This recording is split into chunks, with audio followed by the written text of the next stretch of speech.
Ainda estudando a origem do termo evangelho, creio que é importante evocarmos a autoridade de Santo Agostinho para nós compreendermos o sentido que os cristãos deram a essa palavra que surgiu no ambiente pagão. No programa anterior, nós vimos que evangelho era um termo utilizado no mundo pagão para designar uma notícia, uma novidade boa que era transmitida aos cidadãos do império, normalmente relacionada essa notícia com a pessoa do imperador, com o próprio império ou com aquilo que eles disseram ou haveriam de dizer, fizeram ou haveriam de fazer. Evocamos então Santo Agostinho, que nasceu no ano 354 e morreu no ano 430, uma das mentes mais brilhantes da Igreja. Uma de suas obras, Contra Faustum, Fausto era um herege, e ele fez uma obra refutando as heresias disseminadas por esse senhor, por essa pessoa. Sobre o próprio título do Evangelho, a palavra Evangelho se traduz como boa notícia, bom anúncio, e aplica-se, com efeito, a qualquer bem que se anuncia. Mas essa palavra significa propriamente o anúncio do Salvador, razão pela qual os narradores do nascimento, dos feitos, ditos e sofrimentos de nosso Senhor Jesus Cristo foram denominados com toda a propriedade evangelistas. Confirma exatamente aquilo que eu disse nesse programa e no programa anterior.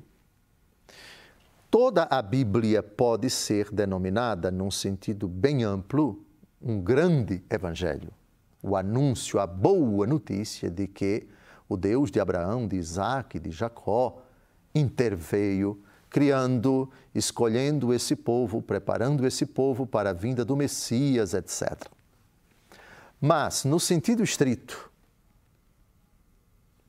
mais estrito, o Novo Testamento é uma boa notícia, porque o Novo Testamento trata, nos 4 evangelhos e nas demais obras que tratam da ação da Igreja após Pentecostes até a morte do último dos apóstolos, a novidade de que é Cristo agindo na força do seu Espírito Santo por meio da Igreja.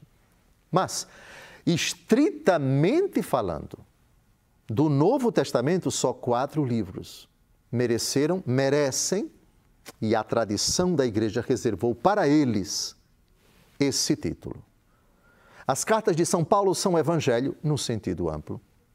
Os Atos dos Apóstolos, as cartas católicas, o Apocalipse, a carta aos Hebreus, são, no sentido amplo, evangelho, mas no sentido estrito, como livros denominados com esse qualificativo, somente os 4, segundo Mateus, segundo Marcos, segundo Lucas, segundo João. Ora, se somente esses 4 livros merecem propriamente, e a Igreja reservou apenas para eles o nome de Evangelho, os seus autores, somente eles, receberam o título de evangelistas. O que são evangelistas? Os que escreveram os evangelhos. São Paulo, assim, não é evangelista. O autor da carta aos Hebreus não é evangelista. Das cartas católicas não é evangelista. O autor dos Atos é evangelista, mas porque escreveu o Evangelho segundo Lucas. Os Atos foram obra de São Lucas, mas não é evangelho.